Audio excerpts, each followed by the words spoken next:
Chỉ một thoáng niệm dài hơi thở, mai mốt rồi cũng trổ mầm thiên.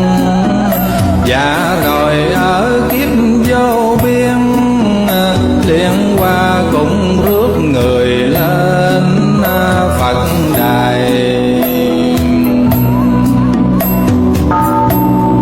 Lại như có một người lễ bái, chỉ chắp tay đến nói chỉ